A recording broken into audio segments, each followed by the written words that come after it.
রসায়ন বন্ধু চ্যানেলে স্বাগত। আজকের ক্লাসে আমরা বেশ কিছু গুরুত্বপূর্ণ জীবজন্তু নিয়ে কথা বলবো। নিশ্চয়ই তোমরা ডিএনএ ফিঙ্গারপ্রিন্টের নাম শুনেছ। দুর্ঘটনায় মৃত ব্যক্তি শনাক্তকরণে বা পিতৃত্ব নির্ণয়ে আমরা জানি ডিএনএ ফিঙ্গারপ্রিন্টের প্রচলন আছে। আবার সেই সঙ্গে আমরা এটাও জানি নিউক্লিক অ্যাসিডগুলো বংশানুক্রমিকভাবে বিভিন্ন সংকেত বহন করে। আমাদের আরও জানা আছে ভিটামিন, প্রোটিন, ফ্যাট, লিপিড এরা দেহে বিভিন্ন জৈবিক ক্রিয়া সম্পন্ন করে। এই বায়োমলিকুলগুলো জীবজন্তুগুলো নিয়েই আজকে আমাদের লাস্ট ক্লাস এই চ্যাপ্টারে বিভিন্ন ধরনের বায়োমলিকুল নিয়ে আমরা কথা বলবো। প্রথমে আমরা এনজাইম নিয়ে কথা বলবো।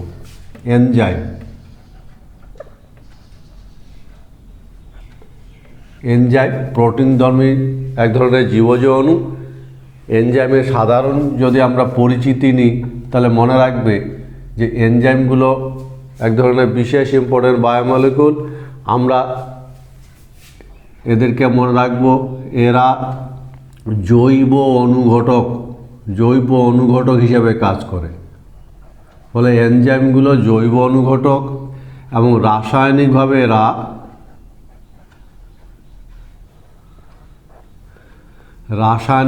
প্রোটিনধর্মী।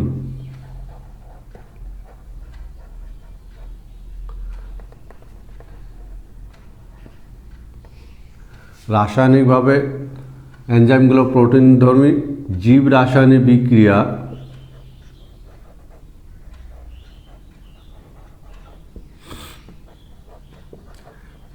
রাসায়নিক বিক্রিয়ার হার ত্বরান্বিত করে। বিক্রিয়ার হার এরা বৃদ্ধি করে। সেই সঙ্গে মনে রাখবে এরা জীবতন্ত্রে সংশ্লেষিত হয়।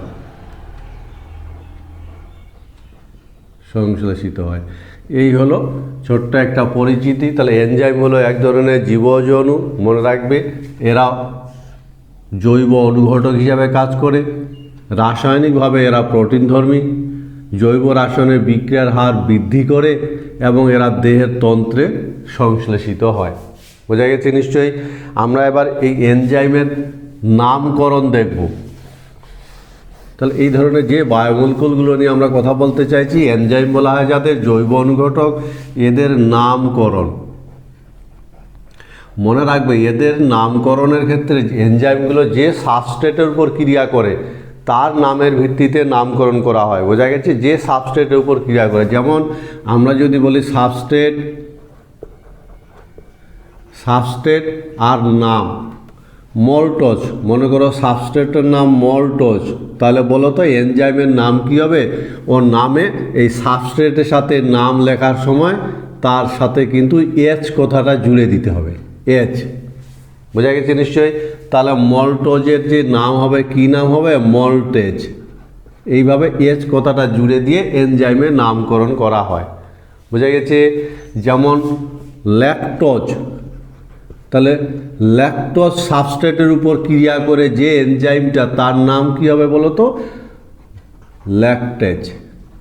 এইভাবে নামগুলো এইচ যুক্ত করে যে সাবস্ট্রেটের উপর এনজাইমগুলো ক্রিয়া করে সেই সাবস্ট্রেটের নামের সাথে এইচ কথাটা জুড়ে দিয়ে এদের নামকরণ করা হয়। বোঝা গেছে? এই হলো নামকরণ। মল্টেজ, ল্যাকটেজ, ইনভার্টেজ ইত্যাদি। আমরা এবার এদের সংযুতিটা দেখব। এনজাইম কী নিয়ে গঠিত? এনজাইমের সংযুতি। তো এনজাইম কী নিয়ে গঠিত বলো তো? এনজাইম এটা প্রোটিন ধর্মীয় অংশ। মনে থাকবে কথাটা। এনজাইম এরা হলো বর্তুলাকার প্রোটিন। এনজাইমগুলো হলো বর্তুলাকার প্রোটিন। মনে থাকবে, বর্তুলাকার প্রোটিন। এনজাইমগুলো এক ধরনের প্রোটিন এবং এরা ফাইব্রাস নয়, বর্তুলাকার প্রোটিন। এদের সাথে একটা অপ্রোটিন অংশ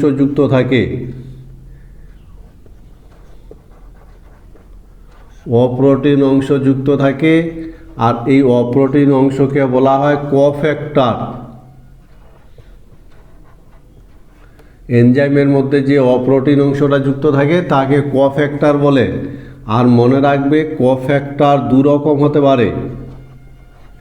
কোফ্যাক্টর দু প্রকার হয়। মাথায় কথাটা কীরকম দু প্রকার? এক প্রকার হলো অজৈব অজৈব অজৈব আয়ন। তাহলে আমরা যদি এনজাইমের সংযুতি দেখি, এনজাইমকে আমরা যদি বিবেচনা করে দেখবো, এরা বর্তুলাকার প্রোটিন জাতীয়, এদের মধ্যে একটা অপ্রোটিন অংশ থাকে যাকে কোফ্যাক্টর বলে, যেটা অজৈব আয়ন, যেমন আয়রন, কপার ইত্যাদি নিয়ে তৈরি। আর একটা থাকে জৈব অণু, মনে রাখবে। আবার জৈব অণু দু প্রকার হয়। এক্ষেত্রে জৈব অণু যেমন জৈব অণু দু প্রকারের, একটা হলো, আবার বলছি জৈব অণু দু প্রকার থাকে। একটা হলো প্রস্থেটিক গ্রুপ মনে থাকবে জৈব অণুগুলো। আর একটা হলো কোএনজাইম। এই হলো জৈব অণু নিয়ে তৈরি। বোঝা গেছে কথাটা? এবার মনে রাখবে যে এই যে কোফ্যাক্টর আর কোফ্যাক্টর আর কোএনজাইম,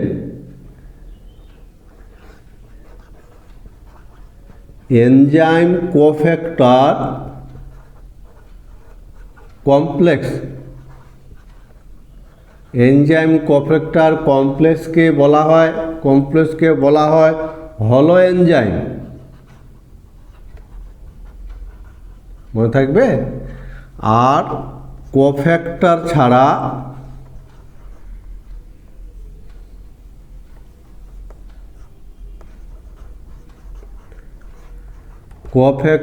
ছাড়া নিষ্ক্রিয় এনজাইমকে,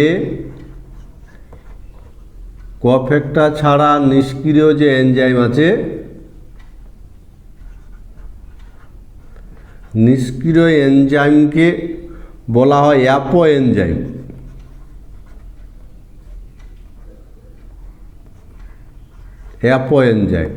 এই হলো এনজাইমের একটা সংযুক্তি। তাহলে এনজাইমকে যদি আমরা বিশ্লেষণ করি তাহলে এই ঘটনাগুলো দেখতে পাবো। এনজাইম হলো বর্তুলাকার প্রোটিন। এনজাইমের মধ্যে যে অপ্রোটিন অংশটা থাকে তাকে কোফ্যাক্টর বলা হয়। বোঝা গেছে নিশ্চয়ই? আর এই কোফ্যাক্টর দু রকম হতে পারে, অজৈব আয়ন আর জৈব অণু। অজৈব আয়ন যেমন ধাতব আয়নগুলো হয়, ভারী সন্ধিগত ধাতব আয়নগুলো। আর জৈব অণু এটা আবার দু রকম হতে পারে, যেমন প্রস্থেটিক গ্রুপ, কোএনজাইম। এনজাইম আর কোফ্যাক্টর এই যে কম্বিনেশনটা, এই যে কমপ্লেক্সটা, একে বলা হয় হলো এনজাইম। আবার যদি কোফ্যাক্টর বাদ চলে যায় তাহলে এনজাইম কিন্তু নিষ্ক্রিয় হয়ে পড়ে। আর এই নিষ্ক্রিয় এনজাইমকে বলা হয় অ্যাপো এনজাইম। এই হলো এনজাইমের আমরা সংযুক্তি বলতে পারি। বোঝা গেছে? তোমরা বলো তো, এনজাইমের মধ্যে তোমরা অজৈব আয়নের একটা উদাহরণ দাও তো। অজৈব আয়নের উদাহরণ দিতে পারবে? অজৈব আয়নের উদাহরণ। এবার আমরা এনজাইমের প্রয়োগ দেখব। এই যে এনজাইম, আমরা বিভিন্নভাবে এনজাইমকে কাজে লাগাতে পারি, আমাদের সবারই জানা আছে। যেমন অ্যালকোহলীয়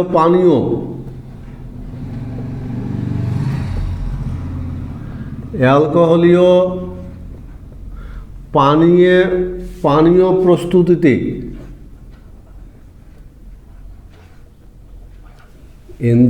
আমরা এনজাইমকে বিভিন্ন জায়গায় কাজে লাগাতে পারি বাণিজ্যিকভাবে। যেমন অ্যালকোহলীয় পানীয়, মদ্যজাতীয় পানীয় প্রস্তুতিতে একে ব্যাপক হারে ব্যবহার করা হয়। এছাড়া আমরা পনির প্রস্তুতিতে একে কাজে লাগাই। পনির প্রস্তুতিতে, মনে থাকবে? তাছাড়া আমরা কি করতে পারি, মিষ্টি শিরা প্রস্তুতিতে, এই সমস্ত জায়গায় কিন্তু এদেরকে প্রয়োগ করা হয়। মিষ্টি শিরা প্রস্তুতিতে এক ধরনের এনজাইম ব্যবহার করা হয়। মিষ্টি শিরা প্রস্তুতিতে যেমন আমরা আলফা অ্যামাইলোজ ব্যবহার করি। আলফা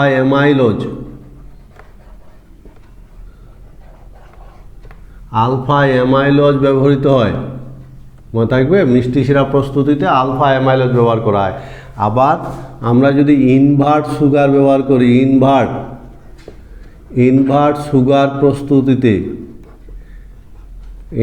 সুগার প্রস্তুতিতেও ব্যবহার করা হয়। যেমন ইনভার্ট সুগার প্রস্তুতিতে কি ব্যবহার করি বলো তো? Invertase enzyme. বোঝা গেছে? এই হলো প্রয়োগ এনজাইমে। তাহলে বলো তো এনজাইমকে আমরা বিভিন্নভাবে কাজে লাগাতে পারি। যেমন অ্যালকোহলীয় মদ্য জাতীয় পানীয় প্রস্তুতিতে অ্যালকোহলকে বাণিজ্যিকভাবে ব্যবহার করা হয়। এছাড়া পনির প্রস্তুতিতেও এনজাইমের ব্যবহার আছে। আবার মিষ্টি সিরাপ প্রস্তুতিতে যেমন আলফা অ্যামাইলজ ব্যবহার করা হয়। ইনভার্ট সুগার প্রস্তুতিতে যেমন ইনভার্টেজ এনজাইম ব্যবহার করা হয়। এভাবে আমরা নানান জায়গায় কিন্তু এনজাইমকে কাজে লাগাতে পারি। অ্যালানিন হাইড্রক্সিলেজ,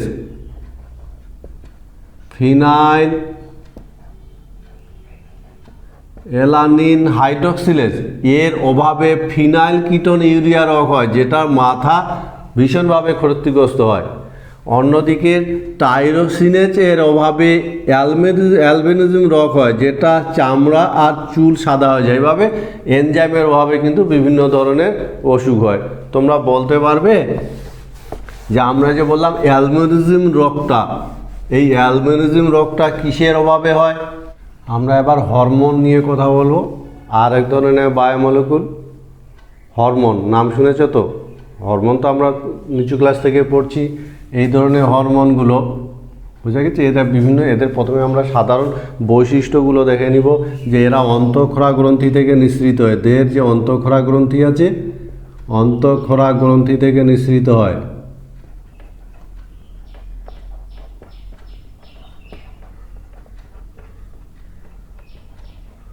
অন্তঃক্ষরা গ্রন্থি থেকে নিঃসৃত হয় হরমোন, এবং এরা দেহের বিভিন্ন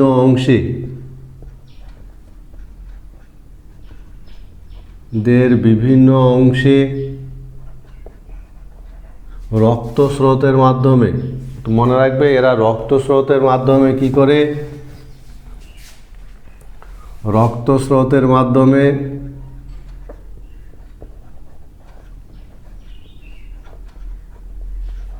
হরমোনগুলো রক্তস্রোতের মাধ্যমে দেহের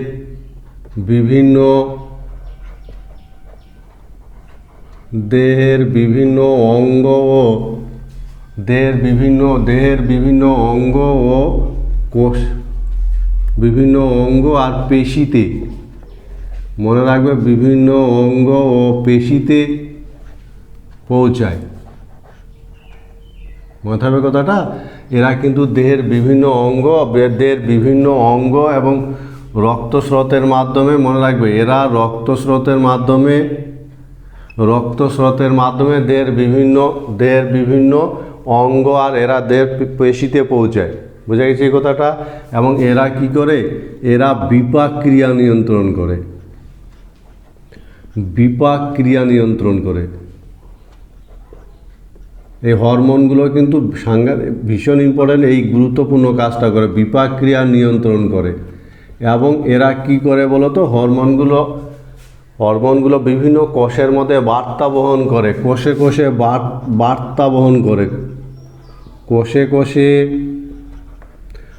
বার্তা বহন করে,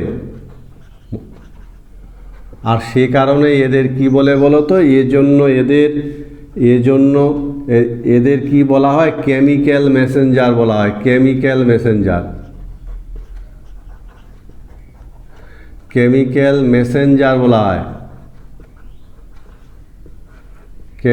মেসেঞ্জার বলে। এই হলো এদের সাধারণ একটা বৈশিষ্ট্য। হরমোন ইম্পর্টেন্ট বায়োমলিকুল, এবং হরমোনগুলো অন্তঃক্ষরা গ্রন্থি থেকে নিঃসৃত হয় রক্তস্রোতের মাধ্যমে দেহের সর্বত্র, যেমন বিভিন্ন অঙ্গ আর পেশিতে ছড়িয়ে পড়ে। এরা বিপাক ক্রিয়া নিয়ন্ত্রণ করে। বোঝা গেছে? আর কোষে এরা কি করে? বার্তা বহন করে। সে কারণে এদেরকে কেমিক্যাল মেসেঞ্জার বলা হয়। এই হরমোনগুলোকে আমরা কেমিক্যাল মেসেঞ্জার বলে থাকি। এবার হরমোনের আমরা এবার শ্রেণীবিভাগ দেখব। হরমোনকে বিভিন্ন শ্রেণীতে ভাগ করা হয়। এদের রাসায়নিক গঠনের ভিত্তিতে আমরা বিভিন্ন শ্রেণীতে হরমোনকে ভাগ করি।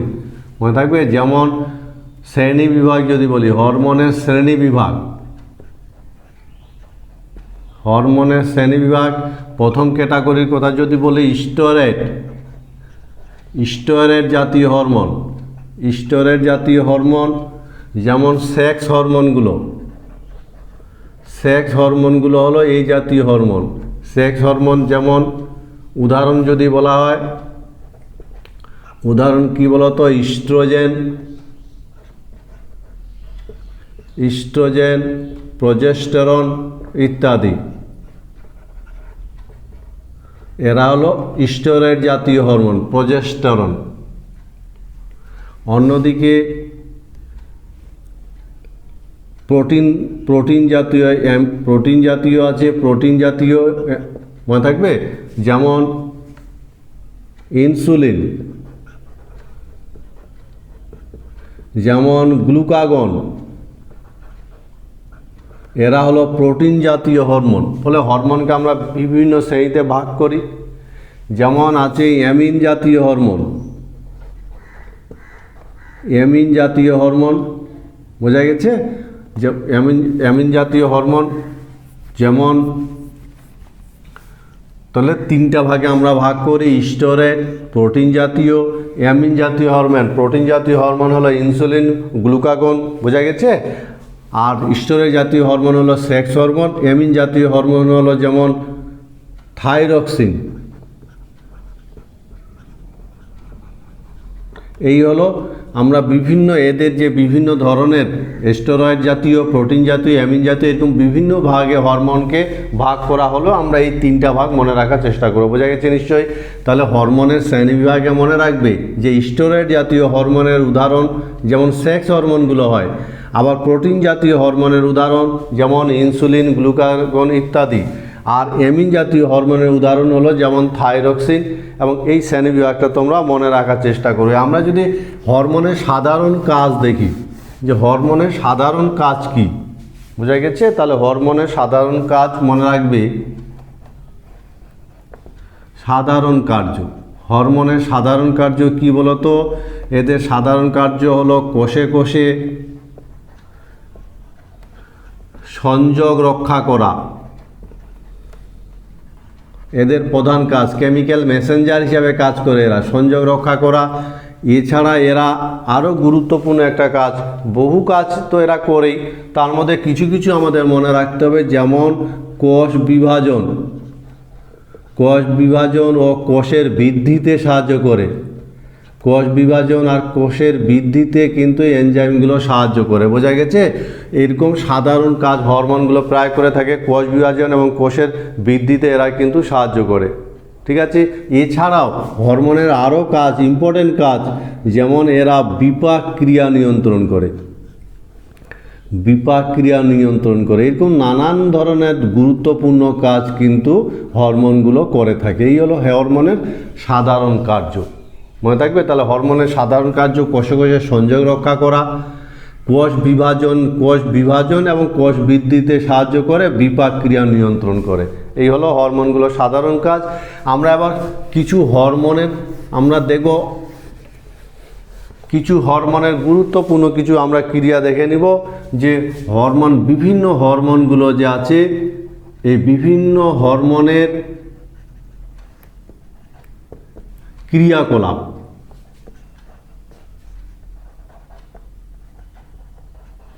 বিভিন্ন হরমোনের আমরা একটু ক্রিয়াকলাপ দেখে নেব। যেমন প্রথমে আমরা যদি বলি থাইরক্সিন, ভীষণ ইম্পর্টেন্ট হরমোন, আমরা জানি থাইরক্সিন হরমোন, বোঝা গেছে। কি করে বলো তো? থাইরক্সিন হরমোন বিপাক ক্রিয়া, এর প্রধান কাজ হলো বিপাক ক্রিয়া নিয়ন্ত্রণ করা, বিপাক ক্রিয়া নিয়ন্ত্রণ করা,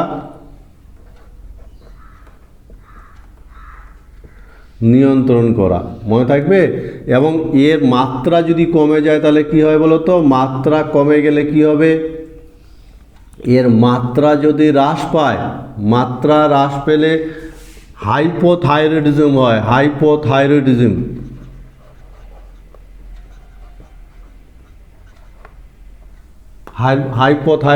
হয়। এবং মাত্রা যদি বেশি হয় তাহলে কি হবে? আমরা জানি, সবাই জানি আমরা, যে থাইরক্সিনের মাত্রা যদি বেশি হয় তখন সেক্ষেত্রে কিন্তু হাইপারথাইরয়েডিজম হয়ে যাবে, হাইপারথাইরয়েডিজম।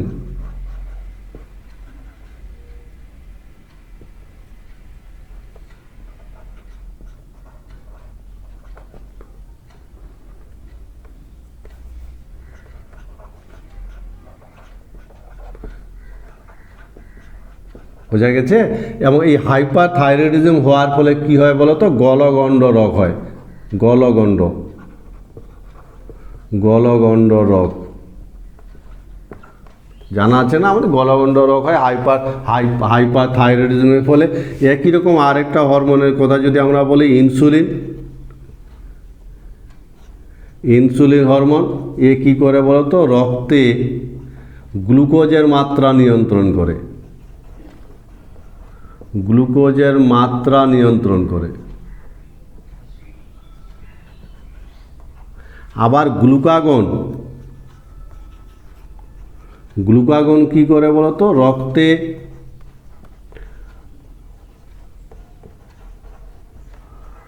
গ্লুকোজের মাত্রা হ্রাস করে, আর এই গ্লুকোজের মাত্রা বৃদ্ধি করে। এইভাবে এরা বিভিন্ন ধরনের রাসায়নিক কার্যগুলো, শরীরের যে বিভিন্ন ফাংশনগুলো এরা সম্পন্ন করে। এই হলো হরমোনের আরও বিভিন্ন হরমোনের আমাদের বইতে বহু লম্বা লিস্ট আছে। মোটামুটি এরকম কিছু মনে রাখার চেষ্টা করবে। যেমন থাইরক্সিন প্রথমত বিপাকক্রিয়া নিয়ন্ত্রণ করে। এর মাত্রা কম হলে হাইপোথাইরয়েডিজম হবে, বেশি হলে হাইপারথাইরয়েডিজম হবে। হাইপোথাইরয়েডিজমের ফলে গলগণ্ড রোগের সৃষ্টি হয় এবং ইনসুলিন রক্তে গ্লুকোজের মাত্রা হ্রাস করে, আর গ্লুকাগন রক্তে গ্লুকোজের মাত্রা বৃদ্ধি করে। তোমরা বলতে পারবে এই যে হরমোন নিয়ে যে আমরা পড়লাম, একটা অ্যামিন জাতীয় হরমোনের উদাহরণ কি হবে বলো তো? আমরা আর এক ধরনের বায়োমলিকুল নিয়ে কথা বলবো, লিপিড। ভীষণ ইম্পর্টেন্ট এক ধরনের বায়োমলিকুল, এবং লিপিড বেশ কিছু টাইপের হয়, যেমন ফসফোলিপিড, ট্রাইগ্লিসারল, স্টোরেট ইত্যাদি জাতীয় লিপিডগুলো দেহে বিভিন্ন ধরনের ক্রিয়া কিন্তু সম্পন্ন করে। এবং এদের যদি সাধারণ একটা বৈশিষ্ট্য দেখি তাহলে মনে রাখবে, লিপিডগুলো মোম বা চর্বি জাতীয় হয়। বোঝা গেছে? এরা তেল বা চর্বি জাতীয় হয়।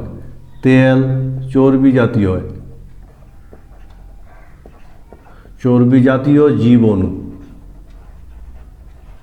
এবং এরা জলে অদ্রাব্য। এই লিপিডগুলো জলে মেশে না, জলে অদ্রাব্য। এরা কি হয়? জৈব দ্রাবকে এরা দ্রবীভূত হয়, এই হলো এদের সাধারণ বৈশিষ্ট্য। এই লিপিডগুলোকে আমরা বিভিন্ন ভাগে ভাগ করি। আমরা মনে রাখার চেষ্টা করব। ওইরকমই একটা ভাগ হলো মোম হলো এক ধরনের লিপিড। মনে থাকবে কথাটা? কোথায় থাকে বলো তো মোম? জীবদের মোম যেমন গাছের পাতায় থাকে মোম। মনে থাকবে? গাছের পাতায়। এবং গাছের পাতায় মোম থেকে কি করে? জলকে, এই যে গাছের পাতায় যে জল আছে, জলের আদান প্রদান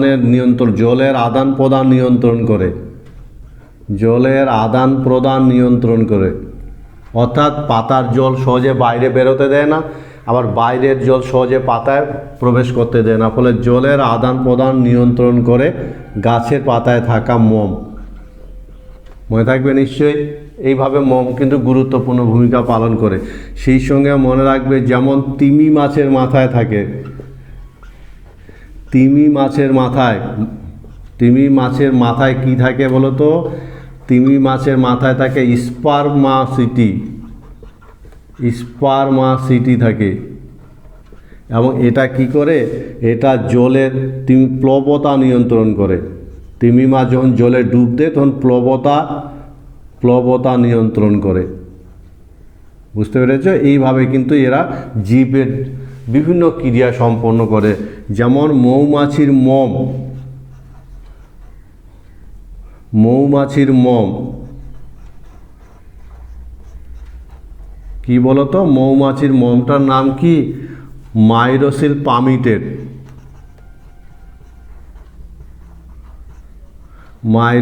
পামিটেড।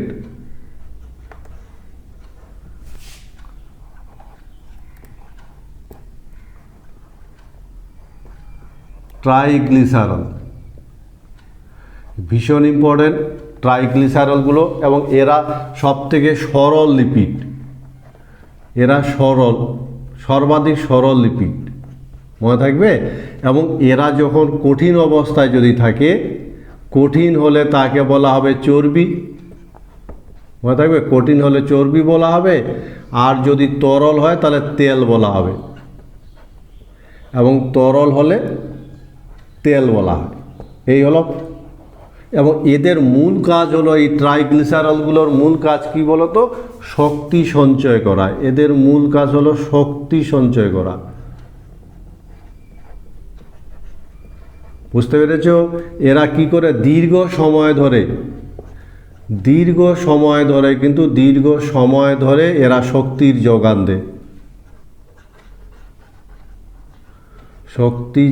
দেয়, সেই সঙ্গে মনে রাখবে এদের ট্রাইগ্লিসারল থেকে প্রাপ্ত শক্তির পরিমাণ কার্বোহাইড্রেট থেকে কিন্তু অনেক বেশি, মনে থাকবে। ফলে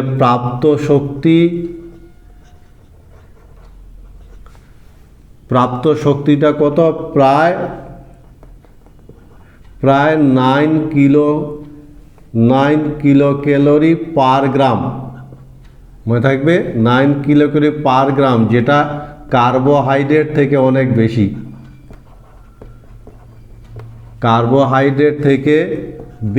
কার্বোহাইড্রেটে কতটা পাওয়া যায়?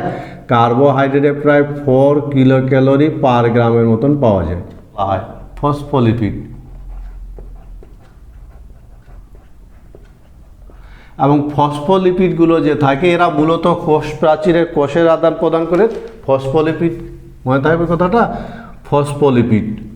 যেমন ফসফোলিপিডের যদি আমরা গঠনটা দেখি, এদেরকে যদি জলে দেওয়া হয়, ফসফোলিপিডকে জলে দিলে এরা,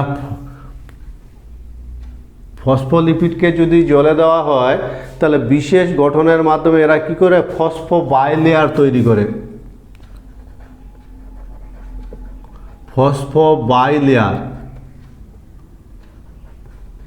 বাইলেয়ার গঠন করে, মনে থাকবে। আর এদের অণুর গঠনে যদি দেখি, তাহলে দেখব যে ধ্রুবীয় মাথা, এদের অণুর গঠনে একটা ধ্রুবীয় মাথা থাকে। এই ধ্রুবীয় মাথা কোষের ভিতরে আর বাইরে থাকে, ভিতরে ও বাইরে থাকে, মনে থাকবে। আর কি হয়? অধ্রুবীয় লেজ দুটি লেজ থাকে, অধ্রুবীয় লেজ দুটি কোষের ভিতরে থাকে, মনে থাকবে, ভিতরে থাকে। এইভাবে কিন্তু এরা ভীষণ ইম্পর্টেন্ট কাজ করে। কি ইম্পর্টেন্ট কাজ করে বলো তো? এই যে জলকে কোষের বাইরে আসতে দেয় না, এই গুরুত্বপূর্ণ কাজটা কিন্তু এরা করে, আসতে দেয় না, মনে থাকবে।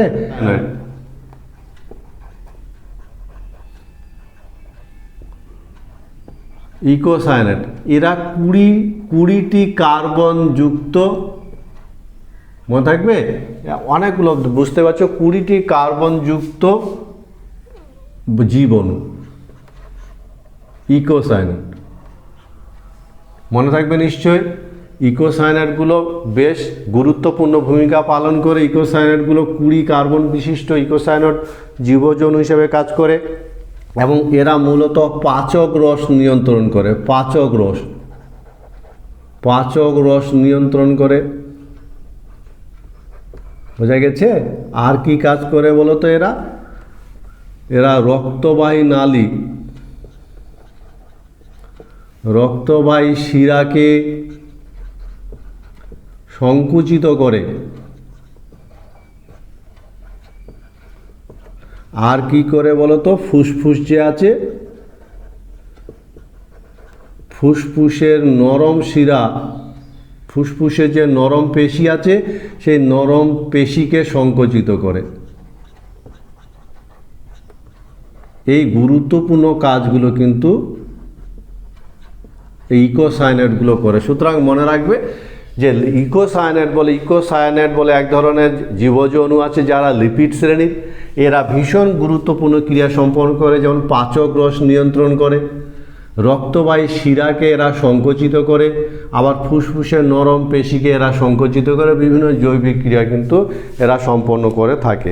আমরা আরেক ধরনের বায়োমলিকুল দেখব, লিপিড শ্রেণীর বায়োমলিকুল, যাদেরকে টারপিন বলা হয়। টারপিন মনে থাকবে, লিপিড শ্রেণীর আরেক ধরনের আছে যাদেরকে টারপিন বলে, টারপিন। এবং টারপিন জাতীয় লিপিড এরা 5 কার্বন বিশিষ্ট, 5টি কার্বন বিশিষ্ট এরা, মনে থাকবে। এবং আইসোপ্রিনের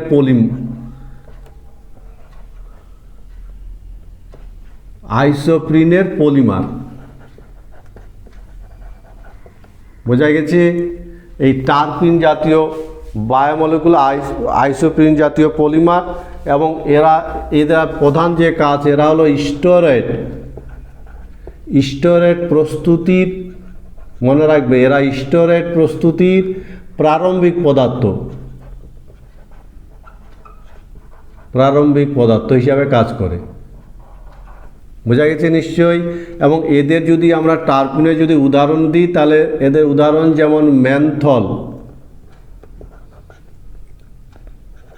ম্যানথল, মাইসিল, এরা হলো এই জাতীয় টারপিনের উদাহরণ, বোঝা গেছে। টারপিন যেমন এই জাতীয় লিপিডগুলো কোথায় থাকে বলো তো? টমেটোতে থাকে। টমেটোতে কি থাকে? লাইকোপ্রিন, মনে থাকবে তো, টমেটোতে থাকে লাইকোপ্রিন। যেমন গাজরে থাকে, গাজরে কি থাকে?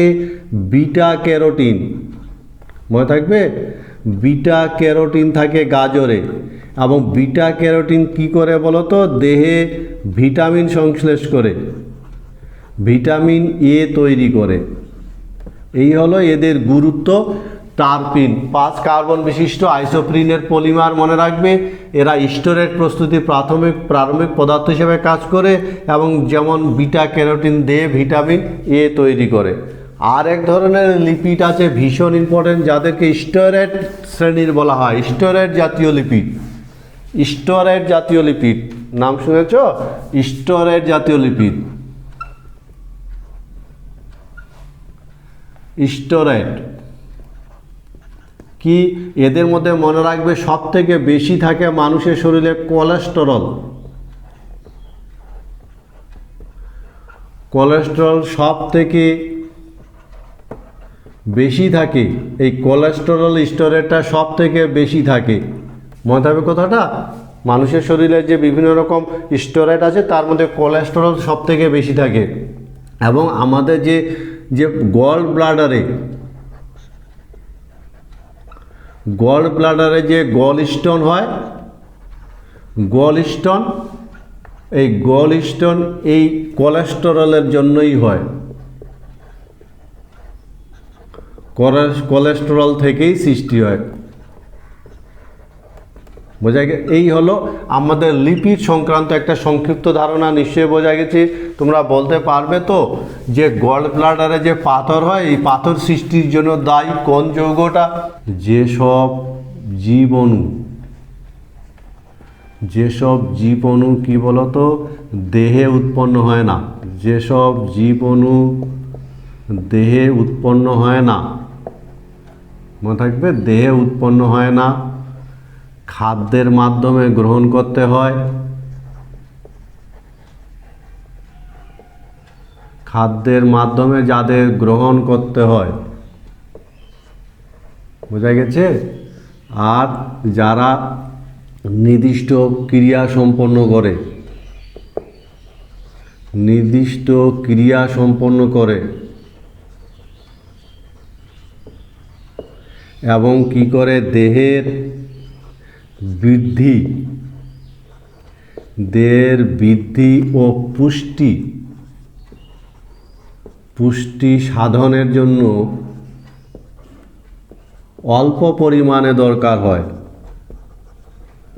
তাদের সেই সমস্ত বায়োমলিকুলকে বলা হয় ভিটামিন। অল্প পরিমাণে প্রয়োজন হয়, তাহলে ভিটামিনের সংজ্ঞাটা নিশ্চয়ই বলা যাবে। কি বলতো? যে সমস্ত জীবাণু দেহে সংশ্লেষিত হয় না, খাদ্যের মাধ্যমে গ্রহণ করতে হয়, এবং যারা একটা নির্দিষ্ট ক্রিয়া সম্পন্ন করে, এবং দেহের বৃদ্ধি আর পুষ্টির জন্য যাদের অল্প পরিমাণে দরকার হয় সে সমস্ত বায়োমলিকুলকে আমরা বলে থাকি ভিটামিন। বোঝা গেছে? এই ধরনের ভিটামিনকে আমরা জলে মিশে যাওয়া, দ্রবীভূত হওয়া না হওয়ার উপর ভিত্তি করে ভিটামিনকে আমরা দুটো ভাগে ভাগ করি। ফলে ভিটামিনের শ্রেণী বিভাগ যদি বলি তাহলে ভিটামিনকে আমরা ভিটামিনের শ্রেণী বিভাগ কি ভিটামিনকে দুটো ভাগে ভাগ করা হয়। যেমন জলে দ্রাব্য ভিটামিন, জলে দ্রাব্য মনে থাকবে, যেমন জলে দ্রাব্য vitamin, vitamin B complex, vitamin B complex আর ভিটামিন সি, এরা হলো জলে দ্রাব্য ভিটামিন। কিন্তু জলে দ্রাব্য ভিটামিনের বৈশিষ্ট্য মনে রাখবে, এরা মূত্রের সঙ্গে শরীর থেকে বেরিয়ে যায়, মূত্রের সঙ্গে নির্গত হয়। তাহলে কি হবে বলো তো? এ কারণে এরা শরীরে সঞ্চিত থাকে না, শরীরে সঞ্চিত থাকে না। বোঝা গেছে? আর শরীরে সঞ্চিত না থাকার জন্য এদের নিয়মিত খাদ্যের মাধ্যমে গ্রহণ করতে হয়, নিয়মিত খাদ্যের মাধ্যমে গ্রহণ করতে হয়। এই মনে থাকবে, গ্রহণ করতে হয়। ফলে সঞ্চিত থাকে না, একমাত্র ভিটামিন বি12 কিন্তু শরীরে সঞ্চিত থাকে, আর কোনো টাইপের শরীরে সঞ্চিত থাকে না। বোঝা গেছে? সে কারণে তো ভিটামিন সি আমাদের শরীরে সঞ্চিত থাকে না, নিয়মিত খাদ্যের মাধ্যমে গ্রহণ করতে হয়। আর দ্বিতীয় ক্যাটাগরি হলো তেলে দ্রাব্য ভিটামিন, তেলে দ্রাব্য ভিটামিন। এবং তেলে দ্রাব্য যারা, তারা হলো এ, ডি, ই ও কে। এই ভিটামিনগুলো হলো তেলে দ্রাব্য ভিটামিন। মনে থাকবে নিশ্চয়ই। এক্ষেত্রে মনে রাখবে কি, অতিরিক্ত যদি এ আর ডি গ্রহণ করা হয়, অতিরিক্ত এ আর ডি গ্রহণে যে অবস্থা, বোঝা গেছে? যদি কোনো অতিরিক্ত এ আর ডি ভিটামিন গ্রহণ করে তাহলে অতিরিক্ত এ ও ডি গ্রহণে যে অবস্থাটা সৃষ্টি হয় তাকে বলা হয় হাইপার ভিটামিনোসিস,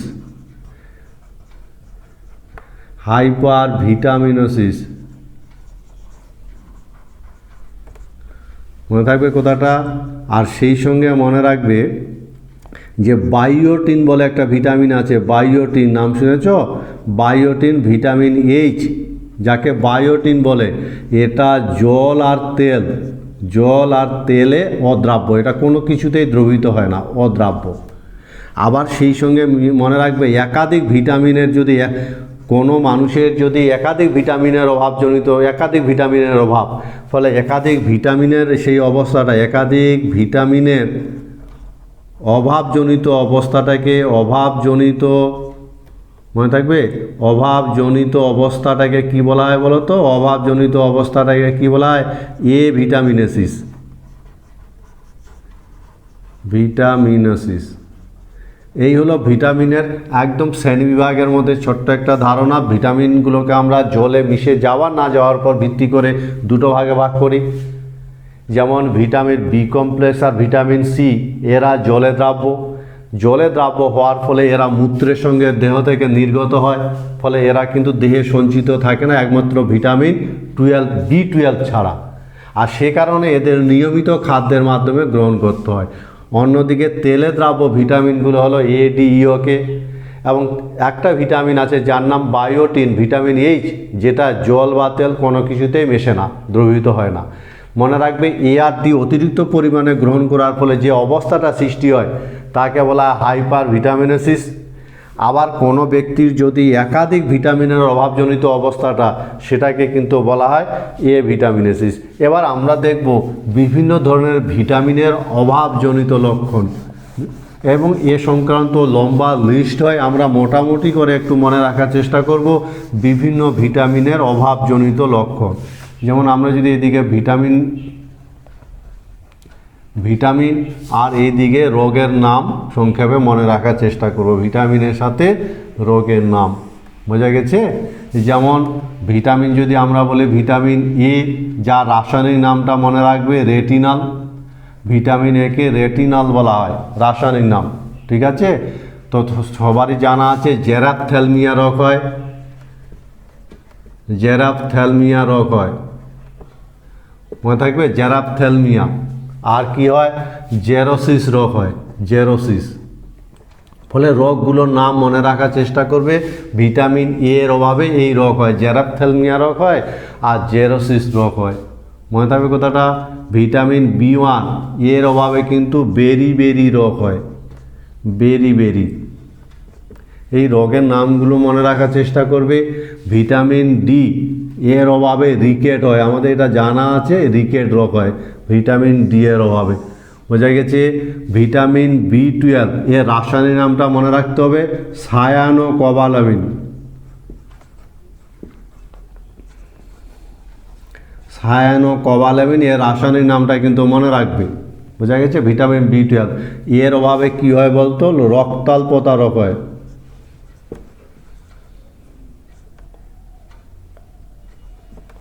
রক্তাল্পতা রোগ হয়। একে ইংরেজি টার্মটা মনে রাখবে, পার্নেসিয়াস এনিমিয়া। পার্নেসিয়াস এনিমিয়া। বোঝা গেছে। এই রোগগুলোর নাম মনে রাখবে। এটা ভিটামিন B12 এর অভাবে হয়। এবং আমরা জানি ভিটামিন সি এর রাসায়নিক নামটা মনে রাখতে হবে, ascorbic acid. Ascorbic acid vitamin C এর রাসায়নিক নাম। এবং এর অভাবে কি হয়, স্কারবি হয়, স্কারবি রোগ হয় এবং পায়োরিয়া রোগ হয়। এইভাবে কিছু রোগের নাম মনে রাখার চেষ্টা করবে। এবং সেই সঙ্গে মনে রাখবে ভিটামিন সি, স্পেশালি ভিটামিন সির কথা মনে রাখবে, তাপে বিয়োজিত হয়। তাপে কিন্তু ভিটামিন সি বিয়োজিত হয়। ফলে সেদ্ধ করা খাওয়া বা গরম করা খাবারে ভিটামিন সি কিন্তু পাওয়া যায় না। এই হলো, অনেক লম্বা লিস্ট থাকলো, মোটামুটি এই ছোট্ট একটা ধারণা আমরা মনে রাখার চেষ্টা করব। ভিটামিন এ জেরাপথ্যালমিয়া জেরোসিস রোগ সৃষ্টি করে। অভাবজনিত লক্ষণ, ভিটামিন B1 বেরি, rickets, vitamin D rickets, vitamin B12 cyanocobalamin যা রাসায়নিক নাম পার্নেসিয়াস এনিমিয়া তথা রক্তাল্পতা রোগের সৃষ্টি করে, ভিটামিন সি স্কারবি পায়োরিয়া রোগের সৃষ্টি করে। মনে থাকবে তো? তোমরা বলতে পারবে পার্নেসিয়াস এনিমিয়া রোগ যে সৃষ্টি হয় কোন ভিটামিনের অভাবে হয়? Nucleic acid. আর এক ধরনের জীবজীবাণু এবং নিউক্লিক অ্যাসিড ভীষণ ইম্পর্টেন্ট, আমরা এটা জানি, বায়োলজিক্যালি এর গুরুত্ব অপরিসীম। তাহলে নিউক্লিক অ্যাসিডের আমরা কাকে বলবো বলো তো? নিউক্লিক অ্যাসিডের সংখ্যাটা যদি বলি, যে সমস্ত জীবাণু, যে জীবাণু কি বলো, যে জীবাণু কোথায় থাকে, কোষের নিউক্লিয়াসে থাকে বা কোষের নিউক্লিয়াসের ক্রোমোজোমে থাকে। মনে থাকবে, ক্রোমোজোমে থাকে, ক্রোমোজোমে থাকে। বোঝা গেছে। যে সমস্ত জীবাণু নিউক্লিয়াসের ক্রোমোজোমে থাকে, এরা কি করে, বংশগতির ধারক বাহক হিসাবে কাজ করে, বংশগতির বার্তা বহন করে। মনে থাকবে। বোঝা গেছে। আর এরা নিউক্লিওটাইড মনোমার দিয়ে তৈরি। তাহলে যে সমস্ত বায়োমলিকুল নিউক্লিয়াসের ক্রোমোজোমে থাকে, বংশগতির বার্তা বহন করে এবং সেই সঙ্গে নিউক্লিওটাইড পলিমার দিয়ে তৈরি, সে সমস্ত নিউক্লিক অ্যাসিডকে, সে সমস্ত জীবাণুকে আমরা বলবো নিউক্লিক অ্যাসিড। বোঝা গেছে তো নিশ্চয়ই। এই ধরনের নিউক্লিক অ্যাসিড কিন্তু দু রকম হয়, আমাদের সবারই জানা, ডিএনএ আর আরএনএ। তাহলে নিউক্লিক অ্যাসিড দু রকম হয়, ডিএনএ হয় আর আরএনএ হয়। এবার আমরা নিউক্লিক অ্যাসিড যে মনোমার দিয়ে তৈরি, সেই মনোমারটার নাম হলো নিউক্লিওটাইড। এই নিউক্লিওটাইডের আমরা একটু গঠনটা দেখে নিব। নিউক্লিওটাইড, তাহলে নিউক্লিক অ্যাসিড সাংঘাতিক ইম্পর্টেন্ট বায়োমলিকুল। মনে থাকবে কথাটা, সাংঘাতিক ইম্পর্টেন্ট বায়োমলিকুল। কোথায় থাকে? কোষের নিউক্লিয়াসের ক্রোমোজোমে থাকে, বংশগতির ধারক বাহক হিসাবে কাজ করে। এই ধরনের যে নিউক্লিক অ্যাসিড দু রকম হয়, ডিএনএ আর আরএনএ। এবং নিউক্লিক অ্যাসিড যে যৌগটার পলিমারাইজেশনের মাধ্যমে তৈরি হয় তাকে বলা হয় নিউক্লিওটাইড। আর নিউক্লিওটাইড তিনটা অংশ নিয়ে তৈরি। মনে রাখবে, নিউক্লিওটাইড তিনটা অংশ নিয়ে তৈরি। একটা হলো বেস বা ক্ষারক, একটা হলো সুগার, আর একটা হলো ফসফেট গ্রুপ। এই তিনটা অংশ নিয়ে কিন্তু এই নিউক্লিওটাইডগুলো গঠিত। এবার বেসের কথা যদি বলি, বেসটা কি? বেস কি দু রকম থাকে। একটা হলো পিউরিন জাতক, পিউরিন জাতক কি থাকে? অ্যাডিনিন আর গুয়ানিন। আর একটা হলো পিরিমিডিন জাতক। একদম সব জানা, বায়োলজিতে আমরা এগুলো পড়েছি। পিরিমিডিন জাতক যেটা সাইটোসিন, মনে থাকবে, পিরিমিডিন জাতক এরা হলো পিউরিন জাতক অ্যাডিনিন গুয়ানিন, আর পিরিমিডিন জাতক হলো সাইটোসিন, থাইমিন আর ইউরাসিন। বোঝা গেছে? এদের মধ্যে মনে রাখবে ডিএনএতে কি কি থাকে, অ্যাডিনিন গুয়ানিন তো থাকবে, সেই সঙ্গে সাইটোসিন আর থাইমিন থাকে। অন্যদিকে আরএনএতে কি কি থাকে, আরএনএতে অ্যাডিনিন গুয়ানিন থাকবে, সাইটোসিন তার সাথে ইউরাসিল থাকবে। এই হলো কম্বিনেশন, একটাতে ইউরাসিল থাকে, একটাতে থাইমিন থাকে। বোঝা গেছে? এই হলো বেস কম্বিনেশন। আমরা যদি সুগার কম্বিনেশন দেখি তাহলে কি হবে, সুগার ডিএনএতে যে সুগারটা থাকে, ডিএনএতে থাকে two deoxy ribose sugar, two deoxy ribose sugar. Ribose sugar দুটোতেই থাকে, একটাতে থাকে 2-ডিঅক্সি রাইবোজ সুগার, আর আরএনএতে থাকে রাইবোজ সুগার। এই হলো সুগার কম্বিনেশন, রাইবোজ সুগার। বোঝা গেছে? আর দুটোতেই কিন্তু ফসফেট গ্রুপ থাকে। বোঝা গেছে? ফসফেট গ্রুপ হিসাবে কি থাকবে, দুটোতেই থাকবে ফসফেট গ্রুপ। ফসফেট দুটোতেই থাকে এবং OH গ্রুপের অক্সিজেন দ্বারা যুক্ত থাকে। এই হলো নিউক্লিয় যে টাইড, সে নিউক্লিওটাইডের কম্বিনেশন। নিউক্লিওটাইড 3 ধরনের পদার্থ নিয়ে গঠিত, বেস, সুগার আর ফসফেট। বেসের মধ্যে এরা হলো পিউরিন জাতক, এরা হলো পিরিমিডিন জাতক, এবং এই জায়গাটা ভীষণ ইম্পর্টেন্ট। ডিএনএতে মনে রাখবে, ডিএনএতে থাইমিন থাকে আর আরএনএতে ইউরাসিল থাকে। এই জায়গাটা মনে রাখতে হবে। বোঝা গেছে? ফলে নিউক্লিক অ্যাসিড যে নিউক্লিওটাইড দিয়ে গঠিত, এই নিউক্লিওটাইড থেকে ফসফেট গ্রুপটা যদি বাদ চলে যায় তখন তাকে বলা হয় নিউক্লিওসাইড। ফলে নিউক্লিওটাইড আর নিউক্লিওসাইডের মধ্যে একটা পার্থক্য পরীক্ষায় কিন্তু আসে। নিউক্লিওসাইড আর নিউক্লিওটাইড আর নিউক্লিওসাইড, এই দুটোর মধ্যে ছোট্ট একটা পার্থক্য মনে রাখার চেষ্টা করবে। নিউক্লিওটাইড হলো ডিএনএ আর আরএনএ, ডিএনএ ও আরএনএ এর গঠনগত একক, আর এটা হলো অন্তর্বর্তী অবস্থা, গঠন প্রক্রিয়ার অন্তর্বর্তী অবস্থা। মনে থাকবে? এটা হলো অন্তর্বর্তী অবস্থা। সেই সঙ্গে মনে রাখবে যে এটা হলো অ্যাসিড ধর্মী আর এটা হলো ক্ষার ধর্মী। সেই সঙ্গে মনে রাখবে নিউক্লিওটাইড যেটা, সেটা হলো base plus sugar plus phosphate group দিয়ে তৈরি। এটা শুধু বেস আর সুগার দিয়ে তৈরি। এই হলো নিউক্লিওটাইড আর নিউক্লিওসাইডের মধ্যে ছোট্ট একটা পার্থক্য, খুব সহজ আছে। ছোট্ট একটা পার্থক্য তোমরা মনে রাখার চেষ্টা করবে। আমরা এবার নিউক্লিক অ্যাসিডের গঠন দেখব, এবং নিউক্লিক অ্যাসিডের যে গঠন বলতে ডিএনএ আরএনএর গঠন বোঝায়, এবং এই গঠনটাকে আমরা দুটো শ্রেণীতে ভাগ করি, প্রাইমারি গঠন আর সেকেন্ডারি গঠন। আমরা প্রথমে প্রাইমারি গঠনটা দেখব। প্রাইমারি গঠন তো নিউক্লিক অ্যাসিডের প্রাইমারি গঠন বলতে কি বোঝায় বলো তো, যে নিউক্লিওটাইড যে আছে, নিউক্লিওটাইডের যে বিন্যাসটা বোঝায়। নিউক্লিওটাইডের ক্রমবিন্যাস বোঝায়। মনে থাকবে তো? নিউক্লিওটাইডের ক্রমবিন্যাস, এর প্রাইমারি গঠন বলতে নিউক্লিওটাইডের ক্রমবিন্যাস বোঝায়, এবং যেখানে কি হয়, বেস আর সুগারগুলো, বেস সুগার পরপর যুক্ত থাকে। মনে থাকবে কথাটা? এবং এক্ষেত্রে মনে রাখবে যে নিউক্লিওটাইড এককগুলো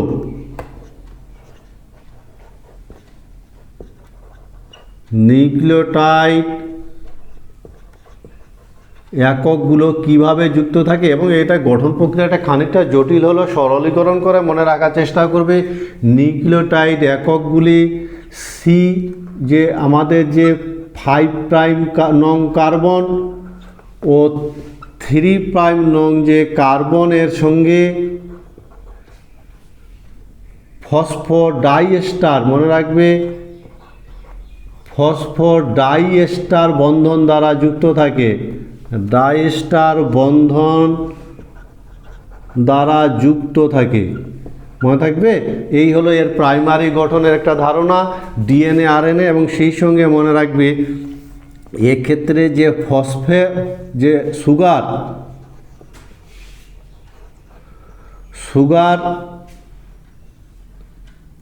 আর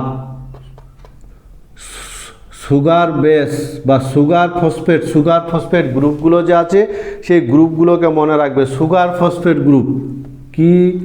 সুগার ফসফেট, বোঝা গেছে?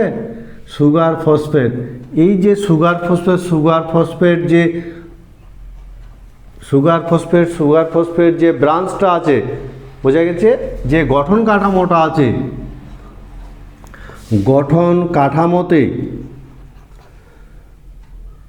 4টি ক্ষারক যে ক্রমে বিন্যস্ত থাকে বা যে ক্রমে বিন্যস্ত থাকে, যে সিরিজে বিন্যস্ত থাকে, তাকেই প্রাইমারি গঠন বলা হয়। এই হলো প্রাইমারি গঠনের একটা ধারণা। কি প্রাইমারি গঠন? নিউক্লিওটাইডের ক্রমবিন্যাসটা, সিকোয়েন্সটাকে আমরা প্রাইমারি গঠন বলে থাকি, বোঝা গেছে নিশ্চয়ই, সিকোয়েন্সটাকে প্রাইমারি গঠন বলা হয়। সেই সঙ্গে মনে রাখবে বেস সুগার যে পরপর এরা যুক্ত থাকে, এবং যে 5' ও 3' কার্বনের সঙ্গে এরা ফসফোডাইএস্টার বন্ধনে যুক্ত থাকে। এবং সেই সঙ্গে মনে রাখবে সুগার ফসফেট যে গঠন শৃঙ্খলটা আছে, গঠন কাঠামো, সেই গঠন কাঠামোতে চারটা ক্ষারক কিভাবে কোন ক্রমে বিন্যস্ত আছে সেটাকে প্রাইমারি গঠন বলা হয়। ডিএনএর সেকেন্ডারি গঠন,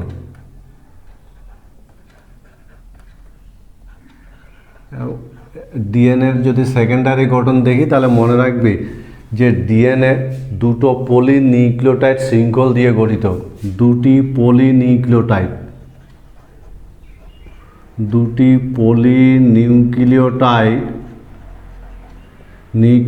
শৃঙ্খল দিয়ে কিন্তু গঠিত, মনে থাকবে কথাটা, দুটি পলিনিউক্লিওটাইড শৃঙ্খল দিয়ে গঠিত। এবং এই শৃঙ্খল দুটি কী হয় বলতো? শৃঙ্খল পেঁচ খেয়ে যায়, এবং পেঁচ খেয়ে কুণ্ডলী তৈরি করে, কুণ্ডলী গঠন করে। আমরা জানি ডিএনএ দ্বিতন্ত্রী কি করে, দ্বিতন্ত্রী কুণ্ডলী গঠন করে, দ্বিতন্ত্রী কুণ্ডলী গঠন করে, বোঝা গেছে কথাটা। এবং দ্বিতন্ত্রী প্রত্যেকটা শৃঙ্খলে কি থাকে? শৃঙ্খলে যে সুগার ফসফেট ব্যাকবোন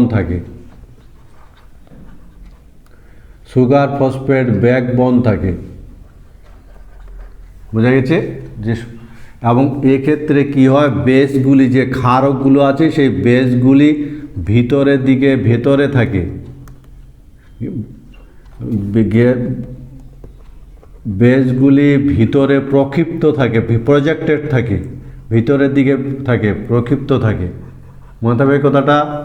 বেসগুলো ভিতরের দিকে থাকে। আমরা ডিএনএর যদি তন্ত্রটা দেখি, এরকম করে ডিএনএর তন্ত্রটা যে থাকে, সেই তন্ত্রে কি হয়, এই যে তন্ত্রের মধ্যে আছে, এইখানে কিন্তু এই সুগার ফসফেট এইভাবে থাকবে, সুগার ফসফেট, এবং ক্ষারক বেসগুলো ভিতরের দিকে প্রক্ষিপ্ত থাকবে, বেসগুলো ভিতরের দিকে থাকবে, এই কথাটা বোঝা গেছে।